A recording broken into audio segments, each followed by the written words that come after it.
I love you all. Hey, are you guys over 40 and crusty old Habs fans like myself who approves of the Montreal Canadiens' current rebuild? 100% this show's for you. This 20-minute or less skit is going to tell you everything that I got. I got to get it off my chest. I'm this close to freaking losing it. But not on the Montreal Canadiens, on the fan base.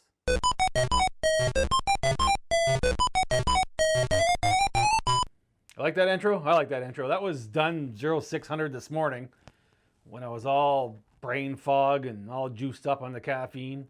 Now it's in the middle of the afternoon. The Giants are on. I think it's 7-7. I have it turned down because I don't want it to interfere with my yakking away. What are we doing here? What's the word? This is what we call the rants of all rants, or no, not even that. It's just a thing. Wear a poppy.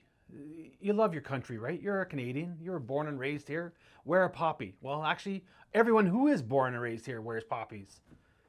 You know who I'm talking about. In Cherry we trust. The guy was right. Wear a fucking poppy. Is it that freaking hard to support your nation?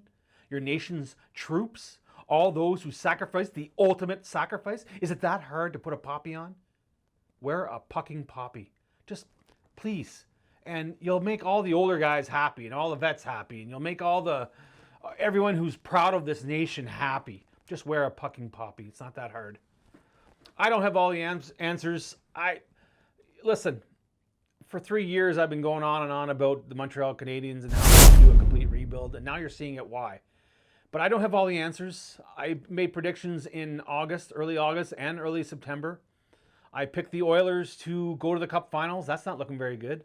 I picked the Leafs to go to the finals as well. That's not looking very good. I didn't pick Austin Matthews to be the captain. He looks terrible, and I drafted him in one of my cash pools. He's killing me because I picked him 5th overall. Stop spitting on everybody. I picked the Predators to go first in the Central, and it's only 1 month in, but it's not looking like that's a possibility. And I did my best to trade for UC Saros, and I'm glad it didn't happen now. I'm pretty happy with Sorokin and Stolarz. And my backup is Dostal, who I picked in my Keepers League 2 years ago when he was drafted. Or 2018 he was drafted. Yeah. Jeez, he must be old then. Yeah, so I got the Oilers wrong. I got the Predators wrong. I never even commented on the Jets because I thought they were going to be a bubble team, and they're on fire. As far as what I got right, I absolutely nailed the Montreal Canadiens. I told everyone in July, August, and September, be prepared for the worst. And I actually said in one post, what did I say? I said, this season could be as bad or worse than last season. And I'm going to tell you why. This is before Laine was even hurt. I had that opinion. And I'll tell you why that is. As long as if you're going to score a ton of goals, that's great. But there's always that goals against factor that out-trumps goals for. I have this theory that I've been preaching for the last, 3-4 years. And Pierre Maguire talks about it on his podcast, the Sick Podcast, the Eye Test. Weekly, he says it at least once a week. But I've been saying it for 3 years. My minimum, if you want to compete in the playoffs, is 260. Correction, my minimum just to make the playoffs is 260 goals for. You have to score 260 goals. Sure, you can do it. You can make the playoffs scoring less than that. But to compete or make the playoffs, 260 is a good number for goals score. And the Montreal Canadiens probably could have done that this year with Laine, but he's done. He's gone now. He's been gone for a while. And don't expect anything from him when he comes back. So that's my goal. That's my minimum for just getting in to be a bubble team, 260. Yes, I understand that there's other teams that have done it at 230 and 240. Montreal Canadiens did during the Carey Price era, 220, 220, 220, 220. Imagine making the playoffs year after year, scoring 220 goals. And that's why they didn't go any farther than what they did in the playoffs. But anyway, I'm squirreling on you all. So that's my minimum, 260. And right now, we'll get into it in a little bit, but 260 is my minimum. And then there's the goals against factor.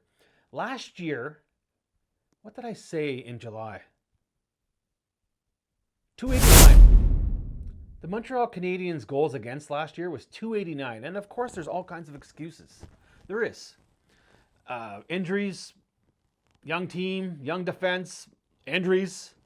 And they went on about 3 goaltending. That's no good. There's all excuse after excuse about why 289 went in last year. But the biggest factor of 289 was they're not very good. That's why we're rebuilding. That's when Kent and Jeff came in and they looked at the lineup and they probably saw the same thing I did. We need to tear this down right to the bare bones. Now you can't do that. You have to put some sort of similarity of a hockey team onto the ice. So that's what's going on right now. We're building. We are rebuilding, and it takes more than 1 year. What do we have? What do we have for draft picks from the Kent Hughes, Jeff Gorton era? We have Slack and we have Hudson. That's what. And maybe Matheson came in from as a pro pick. 3 players. We have Demidov, who looks like he's going to be a phenomenal hockey player. If you watch all the podcasts, that's all they do is talk about Demidov because they're afraid to talk down about the rest of the Montreal Canadiens. So they use Demidov as their he's the greatest. This team, the organization's the greatest org in the world. Look at who they picked. Yeah, you know who you should be thanking for Demidov? The Anaheim Ducks, the Chicago Blackhawks, because I sure as puck. I imagine they're pissed off they never picked Demidov. I imagine their pro scouts are or their scouting system is what do we do? What do we do? They got good players. They got fine players. However, Demidov looks like a freaking superstar. It's the KHL. I got no respect for the KHL. I got no respect for most Russians in general. And you know why? They're fucking killing Ukrainians by the thousands. For no reason. Okay, easy. Tone her down. I'm getting a headache. I still have a major brain injury. If the blood pressure gets too high, I'm scrolling on you. If the blood pressure gets too high, I get major headaches, and I have to tone it down now. Here we go. We got to calm her down. Otherwise, my pacemaker is gonna. Where's my watch? I didn't even have my watch on to tell me what's going on with that thing. Yeah, concussions. Imagine that, concussions, brain injury. I'm squirreling. Where was I? Let's get into this. Yeah, so what was the purpose of bringing in Patrick Laine? They wanted to be more. They wanted to progress. They wanted to move forward with the rebuild. But we weren't ready for the rebuild. We lost Patrick Laine, and that was it. The game was over for the rest of the season. Imagine losing one player, and this is how they react. The entire team, it wasn't give up. Wave the white flag, whoop, whoop. We're done. That's what they look like when you watch them play hockey. Last night during the Pittsburgh Penguins game, I sat there on the sofa on the love button over there, and I turned the Pittsburgh game on. I'm like, I know they're going to lose, but I'm going to watch anyway because I want to see something. I don't know what I want to see. Got to see something. And about 8 minutes into the game, I went right to the phone on TikTok watching puppy videos. Look at that cute little puppy. Seriously, I have no interest in even watching, but I have to because I love this team. I have to have them in front of me because I love this team. I was born in 1971. I love this team. My dad, he was a Montreal Canadiens fan. I love my dad. I love this team. Rest in peace, Dad. Oh, speaking of Dad, there's his mask right there.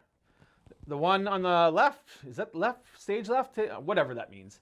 That one, that's his pretzel mask. He wore that in the 60s. The middle one is his Tignish Aces mask, the senior mask from the 70s. And then he has a blue one from his old-timer and rec days, I guess you'd call it, when he played rec hockey. And I'm scrolling hard, but those 3 masks there, that represents everything I am as a objective hockey fan. Because I played rep when I was a kid. I skipped junior because I couldn't make the junior A team, and I played senior. Then I joined the Army. I made the senior team there. I thought I was going to be a superstar on the senior team, and I showed up, and I got my ass handed to me by almost every player on our team. I was a 4th liner who hardly ever played, but I could skate a million miles an hour and go nowhere. Kind of like Lane Hudson. No, I'm just kidding. Easy now. I'm just joking. We all adore Lane Hudson and his multiple mistakes per game. Yes, we love him. He's going to be a great hockey player, but we need him to be better. We need him to progress defensively. Oh, those mistakes he makes is just too much for me. Anyway, where were we? Goaltending. The younger fans were screaming all summer how goaltending. Oh, we got to get rid of the three goal. Okay, we got rid of the three goaltender system and the 21 1-goal games. Oh, well, we'll get rid of we'll play better in the offseason because we'll win more 1-0 game or one goal games. How's that working out so far? Pretty good. No, listen.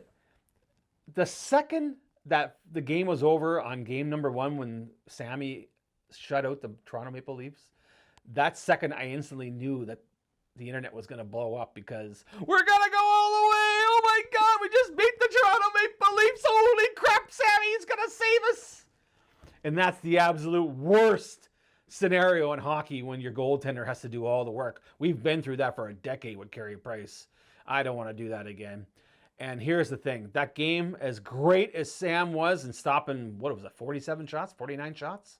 As great as that was, believe you me, the Leafs could not shoot or pick a corner that night. Every shot went right to the chest. Yes, Sammy, one of his fundamentals is great positioning. He's fine at positioning, but he's not fine at windmill blocker, splits, he's not fine at elite saves. You don't hardly ever see it from him. And that's not a disrespect towards the guy. He's been a backup his whole life. And now everyone wants him to be number 1 in Montreal during a rebuild. Well, he's going to get pounded nightly. But he's going to get pounded nightly because of the way the Montreal Canadiens are playing right now. They are an absolute mess. Everybody knows this. You've heard it over and over from every single podcast that's out there. I personally, that zone is not working. This team, they do not have the skill or the speed in their own end to play zone defense. So they have to go man-to-man. They have to go man-to-man. Marty, you have to go man-to-man. I am sorry. Defensive draws, you got 2 wingers in front of the net. They got 1 second. One gets to go to the puck. The other goes right to the defense to cover the defense. That's not happening. Right now, everyone's kind of going towards the puck on the draw. That's crazy. That's crazy talk because the points are wide open. And then they're getting shots on net. And then, I could go on and on. I don't want to do that. I don't want to be the coach. I've never coached professional hockey in my life, but I believe I have the aptitude and the ability to coach at a higher level. I would love to, but I don't have the time to. I own 2 companies outside of what I do in hockey. I don't have time to be traveling on the road. I'd love to, but I can't. Same thing with scouting. I love to scout. I develop hundreds of kids, maybe, well, I wouldn't say thousands, but hundreds of kids for sure. And I coached for 10 years, and I love that aspect of the game. And I would love to have that opportunity to do it just once in the big show, but that's commitment. That's a life commitment right there. Anyway, you guys are killing me. And it's not you guys. It's mostly the influencers who are doing, what do we got, 13 minutes in? It's mostly the hockey influencers. And I'm talking about the fans with the thousands of followers are, oh my God, the Montreal Canadiens are going to be so good this year. Oh my God, they're going to score, Brian Wild, they're going to score 300 goals. I'm like, wow, where's he getting all this? Grant McKegg and Tony Marinaro, they took that great big glass of Kool-Aid. They started drinking it when Kenton was talking. And I love this one, yeah. Oh, we're going to do so good this year. And I just shook my head. I was like, oh, Buys, come on, Buys, for the love of God. Could you look at the underlying numbers other than who came to the show? Who came to the team this year? 1 player. Oh my God. Oh, you're killing me. Oh, let's move on to something else. Okay, so what's good? What is good? Cole Pucking Caulfield is good. He's picking corners at a rate that's I've never seen before. I think that's amazing. Nick Suzuki's boring old Nick Suzuki. He gets his point a game or whatever he's doing right now. Slav was doing well up into the injuries. Goulet was awesome up into the injuries. Kirby Dach's a concern right now. It looks like he doesn't really... He's into the rebuild. He's like, yeah, okay, we're going to rebuild. I see that. I don't want to believe it, but that's what I see. There's times where the camera's fading towards the play or panning with the play, and then you can see Kirby kind of going off the ice to the bench. it tells you everything. If I was live watching this, you could see more. But there's things that you see behind the play. Oh, that's not good for the team. There's other things I really don't like. I don't want to get into that. But what's good? We got Cole, we got Nick, we got Lane Hudson, who's going to be a phenomenal defenseman, offensive defenseman. But man, if who can we use an example? Jack Guy gets benched for doing next to nothing wrong. If Lane got benched every time he made 3 mistakes, he would be benched every other game. Because in a game, I bet you he makes up to six mistakes that causes turnovers and scoring chances the other way. But he's a media darling right now. They love him. I think he's great too. We need him. We need him to be highly offensive because someday he's going to replace Mike Matheson. But we also need him to be defensively responsible. And I'm not sure if that's in his game. I don't know. We'll see, I guess, in a couple years. But so we got Cole, Nick, Lane, Goulet. I love Arbor Jack Guy. He's in my core list. We got Slav. We got Kirby Doc. We need him to be better when it's time to be better, for sure. Line A will be there. Maybe he'll probably be gone in a couple years. But anyway, there's all kinds of things to be happy about. Demidov, 100%. I'm happy, excited. But at the same time, it's the KHL. I don't take nothing away from any of that. Michael Hage, he could be a good player. We don't know. Like that shit they do in college, that's great. But 50-50 chance, it doesn't translate to the NHL. You look at Jimmy Vesey, and that's cherry picking one player. But there are probably hundreds. Excuse me, I'm spitting all over the place. I'm foaming. I'm frothing. That's only one example of many. For every Jack Eichel or not, who's a good example of a forward who?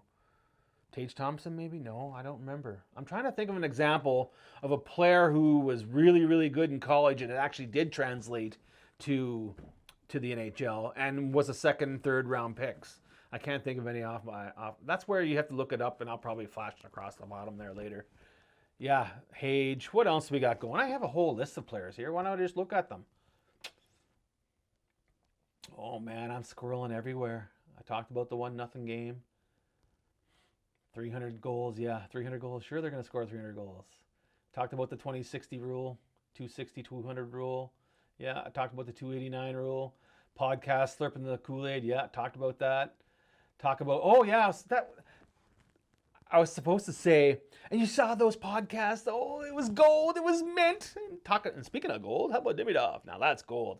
Anyway, that's slip. Yeah, silver, Slavaski, Goulet. Yeah, we're good. We're good. Okay, so we're going on 18 minutes. I got 2 minutes to get under 20 because that's what I want to do because nobody wants a long podcast of some short fat kid into his 50s complaining, ranting, and raving about how bad the Montreal Canadiens are because we all know they are.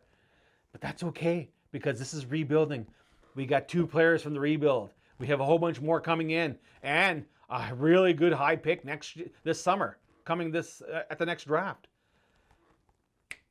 I'll tell you when my timeline for the rebuild is done.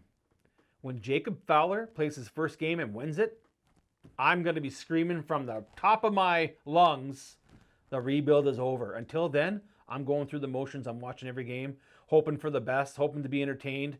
But in the end, I want a high pick. Yeah, it's not tanking. We don't have to tank. All we have to do is play. Tanking is when you take all your best players and trade them off like the Chicago Blackhawks did. That's tanking. We are just a bad team right now. That's what we're doing. And that's just like, you know what? Let's give this away. This is a Lane Hudson. I made this. It's a nameplate or something. You can hang it on the wall. You can stick it on a doorknob, or you can stick it on I don't know. Do whatever you want. Yeah? Just sew it into your neck, whatever you want to do. I'm giving this away. 2, if I get, say, 100 comments, I'll take the best comment, and I'll give them that nameplate. And we got 30 seconds to go. Maybe this is a good time to do the happy dance. Was that fun? No, I don't give a shit. Was it fun? You know why I do this? I'll tell you why I do this. I get 20 seconds. I do this so I'm in consulting and training. I'm spitting again.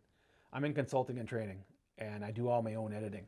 So this is good practice for me to cut and edit and using Adobe Premiere Pro because I don't have time to go to university or college. 5 seconds. Oh, you full juiced up. I had 2 cups of coffee and I'm fucking gonna talkie. it's hot underneath these lights.